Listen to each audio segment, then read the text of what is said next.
Each week, in partnership with the GI Museum in Gaucher, we interview veterans of the military about their experiences abroad. We'll air these stories unedited and unchanged. These heroes were there on the front lines and lived through unspeakable horrors to tell us their story. And now, we sit down with a true hero. Hello and welcome to another edition of Local Heroes, brought to you by WKFK TV7 in Pascagoula, coming to you tonight from the GI Museum in Gaucher. This is our second show with Mr. Leo Barber. Mr. Barber was a Navy diver in World War II, spent a lot of time in the Pacific looking for mines of all things. And Mr. Barber, we were talking to you about the war and all the islands you've been on. You've been looking for mines. Can you tell us where you were and how you heard finally the war is over? Commander Racy was in charge of that island at the time, and he come on the loudspeaker. We all got it at the same time. So you heard the commander on the loudspeaker on your ship? No, I was on the island. You were on the island, had a loudspeaker? Yeah, well, the ship I was on had a number. It didn't have a name. Oh, okay. You know, like PT109. Right. And the thing I was on, I forget, it was SC something, I don't know. But anyway, I can't even remember my social security number. But he let us all know at the same time, you know. And he came from Walpole, Massachusetts. And I told him I was from Rhode Island. He was a commander. Man, he was hugging me, you know. He said, come on up. He had a little... we lived in Quonset huts, but we built him a nice little, he was a commander, you know. And we went up there and he had some, what the heck was it? Famous whiskey anyway. He gave us all, and he showed us where he kept it, you know, and give us all a little drink. For medicinal purposes. Right, when I told him about that, I said, you know, BP Rowland, a diving officer, what his name was, I said, he kept giving me them little 2-ounce things. He says, well, he says, you know, you were working then, but you ain't working now. And he gave us that. And so you had a little celebration of sorts. Oh, God, yeah. Oh, we sure did. How long did it go on? Days? Still going on. Still going on, Still okay. Going on. Yep. So everybody around you, y'all were all just happy that the war was over. Yeah. You know, some of those islands, they had stuff lined up for an invasion. You know, everybody knows that. And we were, you know, we were ready to go. We all had our little bullets and our little guns and everything. I had to turn everything in. That's happiness, you know. Oh, okay. So y'all were getting ready to invade Japan. Oh, yeah. At the time you heard about that. Everybody in the Marshall Islands and the Carolines and Marianas, that's what we were doing, working our way, you know, so we could attack the enemy and end it. But Harry Truman helped me out a lot. Well, did your commander, when he announced the war was over, did he announce that we had dropped an atomic bomb on Japan? He told us exactly what happened. He told us, Tibby was his name? Tibbets. Tibbets. And he says, Tibbets just flew in there and ended the war. He said something like that, you know. So did y'all know what an atomic bomb was at the time? We knew they were working on it. Oh, you did know that? Oh, yeah. That was the biggest secret. It was a big secret, but they couldn't keep the secret from our commanders. Somebody knew it. So you knew they were working on an atomic bomb. So it wasn't a big surprise that they had ended the war with several atomic bombs. I never dreamed it would end that quick, you know. That's a long time ago. I'm 84 years old, and I was about 21 then. That's a long time. But you did not go home directly after the war. Not directly. Was over. No. You went to Inuitak?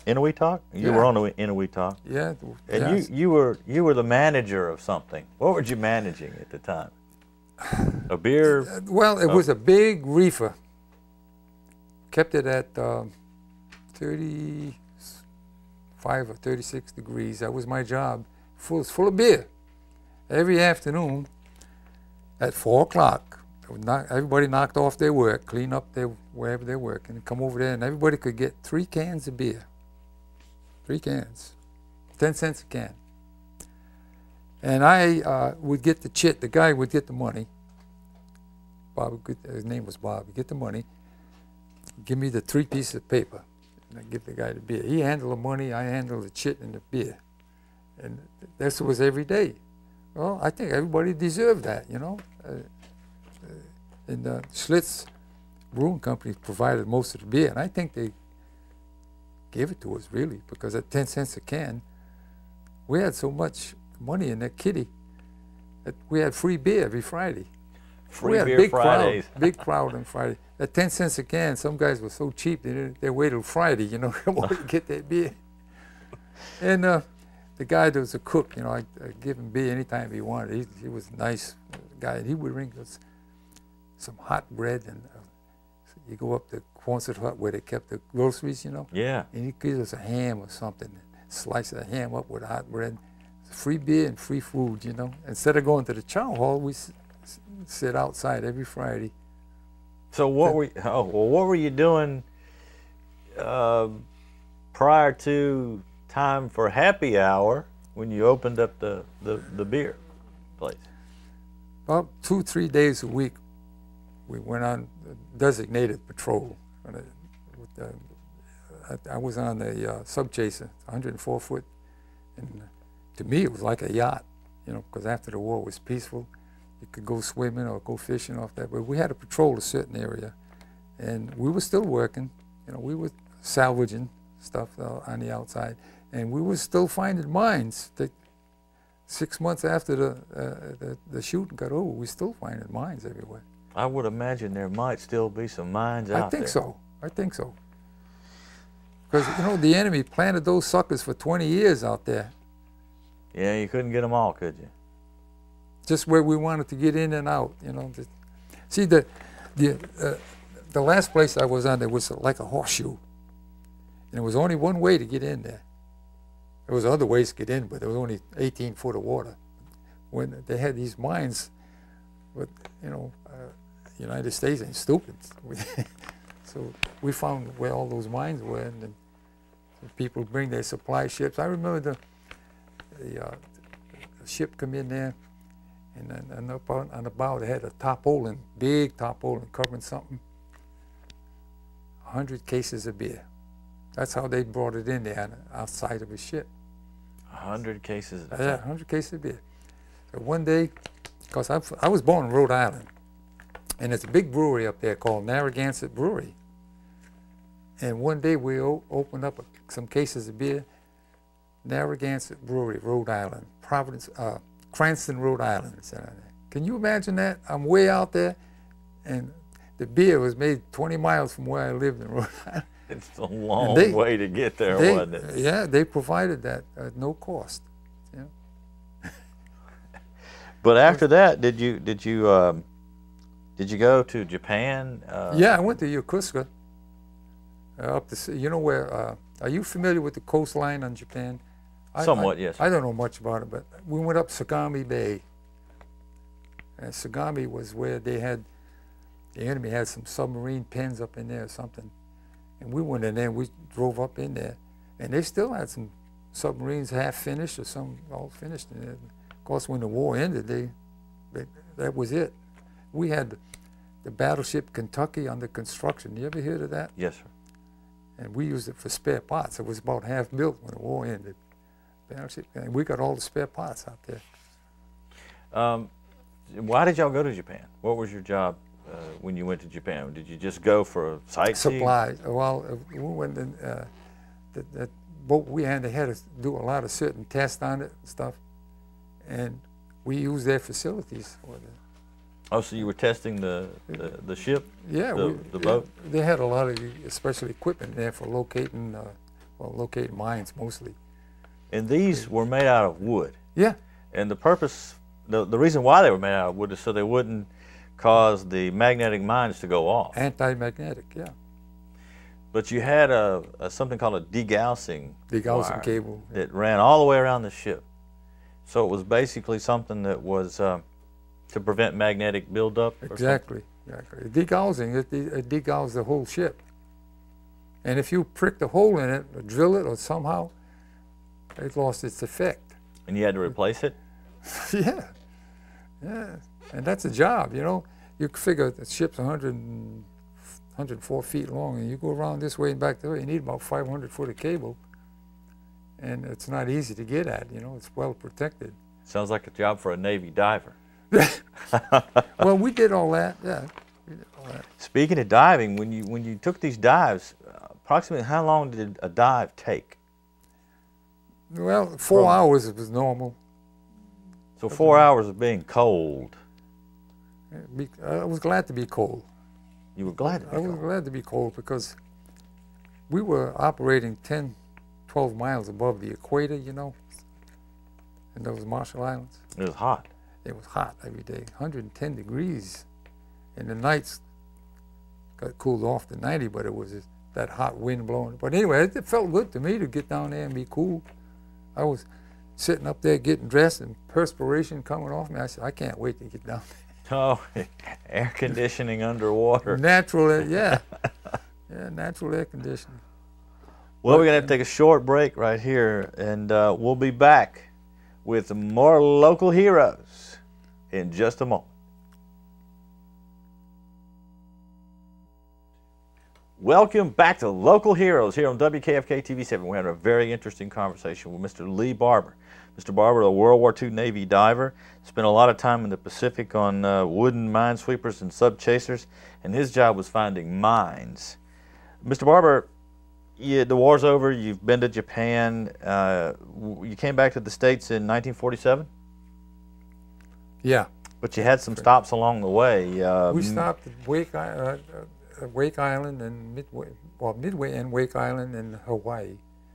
We had what they call the Boston Barracks up there, and they kept you there till they get some good transportation to get you to the West Coast, you know. And what did you do at those stops at Midway and Wake? And oh, well, we were still working. I was still, you know, still diving. Yeah, we were still diving. They had places where they wanted to clean up, you know, and they especially around Midway, there must have been an awful engagement there around there somewhere, because I never realized it, but you know, the people stationed on Midway and Wake, they shot down a lot of airplanes, enemy airplanes, you know, and they ruined the island, but I think they killed almost all the Americans on there. I'm not sure, but anyway, there was a lot of stuff to clean up around there. In the water? In the water, yeah. Well, what sort of stuff were you finding? Airplanes? Pieces ships? of airplanes, yeah, small boats. Small boats? Yeah. Evidently, when they tried to get them ashore on their boats, the Marines were blowing them up as fast as they tried to get in there, I guess. That's the way. I don't know, I wasn't there, but there was a lot of junk there. A lot of junk. Oh, man. You finally get back to the States, and your discharge says 1954. What did you do then? I went to an electric boat, General Dynamics electric boat. Which was building submarines. Building submarines. The first missile boat was called the George Washington. Yes, I remember that. And that, originally, we put that together as an attack submarine. And then Admiral Rickover and a few other admirals, we cut that ship in the middle, and we opened it up, and we put 16 missiles in there, missile tubes. And the George Washington was the first missile boat. Now they're building what they call the Virginia class today. I don't know if you're familiar with that. They got a contract, I don't know how many they're going to build. That's a great submarine.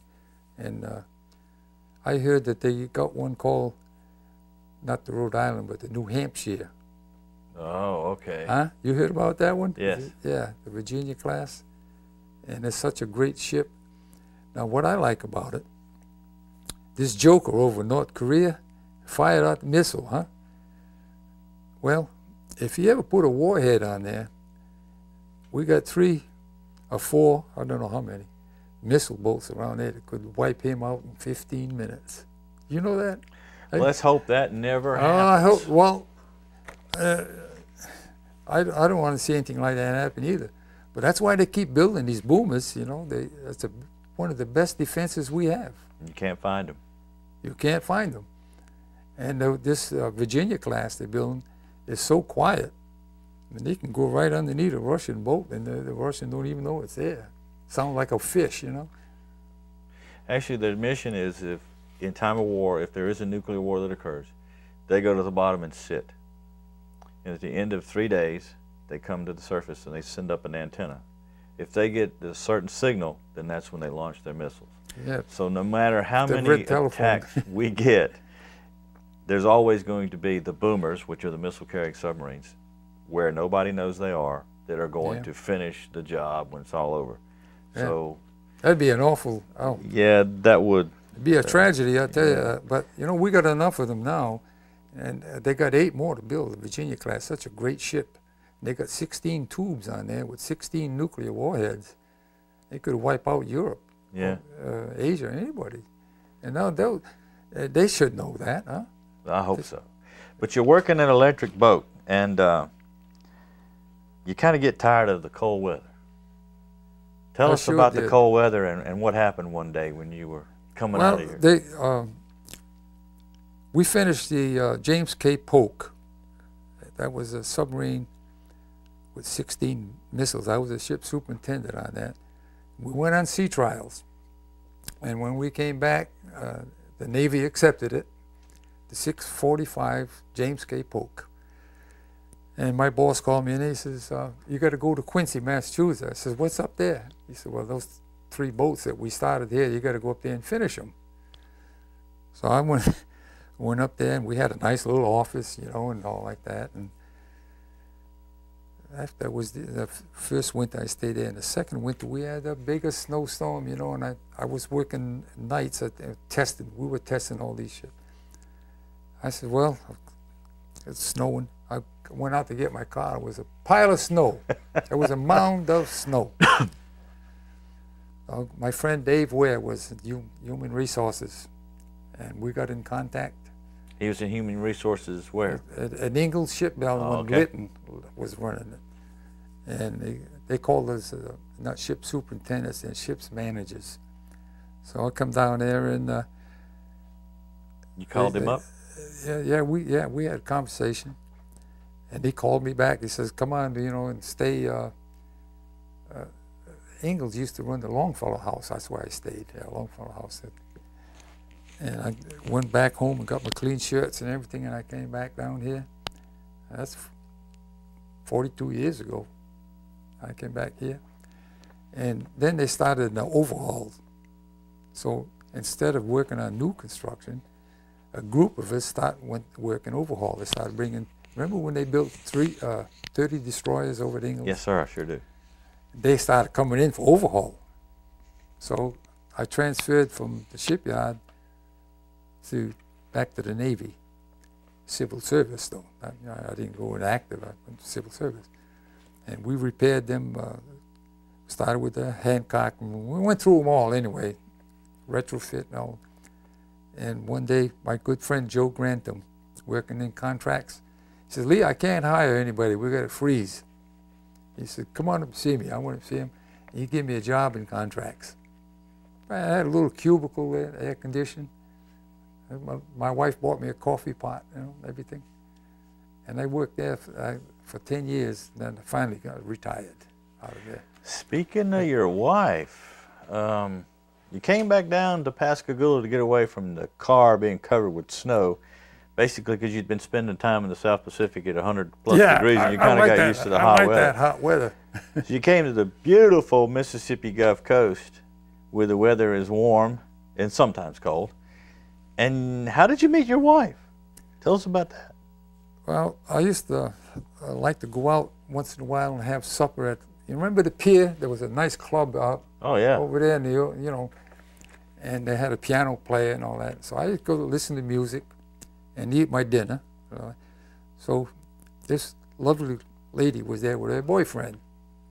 Well, he happened to be working in the same building I was working, and we had a conversation, and I said, well, look, tomorrow we're going to have a pig roast. We had a little pig we're going to cook outside. And I said, why don't you come on over?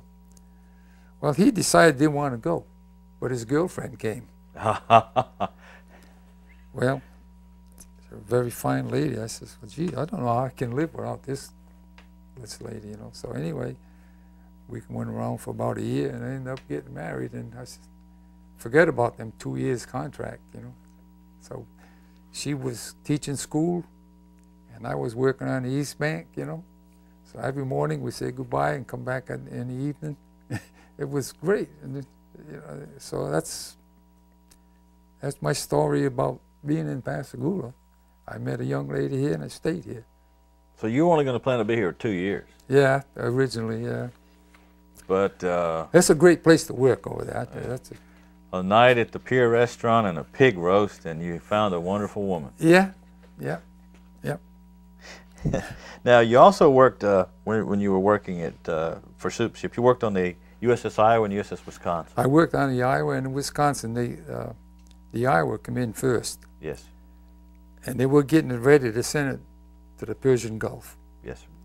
And I don't know how much it cost, millions of dollars. You know, we went over all the guns. We tore out the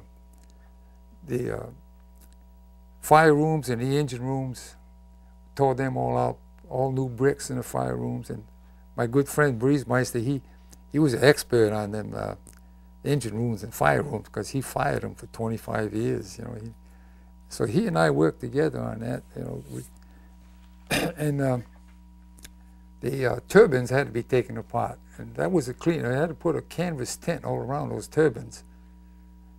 Those fine gears, you know, and everything had to be so clean. And it took about 2 years to get that Iowa out here. Then brought the Wisconsin in. I had to do the same thing. And I said, you had a guy here that was a battleship sailor. Yes. He would have loved that because we tore those things apart. You know, all new cables, new wiring, and new controls, and the steering wheel was up about 4 or 5 levels. You know, the guy was up there steering it with a little steering wheel about that big. And they had, went back aft, they had, I think it was about 24-inch solid steel over the propellers. Yes. To protect them, you know. All that had to be redone. So we worked on that one for almost 2 years. On the Wisconsin? On the Wisconsin. And that, to me, that was they went in a hurry to get them. They said, we're going to work from 7 at night till 7 in the morning. The guys 7 in the morning till 7 at night, they want to get them out. So the contractor worked 2 12-hour shifts, and we did too. Very interesting project. Yes, it was. And then come to find out, as soon as they got over there, they didn't need them. You remember that? Yes, sir. So you finally retired from Soup Ship? Yes, I retired from Soup Ships. And now you spend your leisure time golfing and fishing. Golfing and fishing. That's another reason you can't beat Pascagoula or anywhere around here. It's the fishing or the golfing? Well, right now it's the golfing. You know, my brother lives in Rhode Island, and he's a retired doctor, and he loves to play golf. So the weather report will say it's going to be 16 inches of snow in New England tonight. So I call him up. I said, I just want you to know I'm going to go play golf tomorrow. It's going to be 68 degrees, and we're going to go play golf. You're not antagonizing him a little, are you? So I went up there with my wife about after Katrina, man. Anyway, he's got a beautiful set of golf clubs. I says, can I have that? He had a gold putter. He got a hole in one time. He said, you can take them all. He said, I don't use them anymore. So I got his gold putter and a 7, you know. He knows I'm going to use them down here. You know, I hurt my back and I couldn't play golf for a couple of weeks. I was out there this week, though. Well, Mr. Barber, unfortunately, we've come to the end of the show, but I want to thank you very much for being here, and thank you for your service to our country in World War II, and your service to... You know, I want to make one thing clear, Doug. The real heroes were you people back here that's kept us supplied at everything and more than we needed. All the Rosie the Riveters. Yeah, everything that we got, we appreciated it. There was no problem. The only thing, we did get a Christmas dinner in April one time. It didn't get there till April. But wait, that's true. They were the real heroes. Thank you very much, Mr. Barber. All right. And thank you for watching this edition of Local Heroes here on WKFK TV7. Don't miss the next one.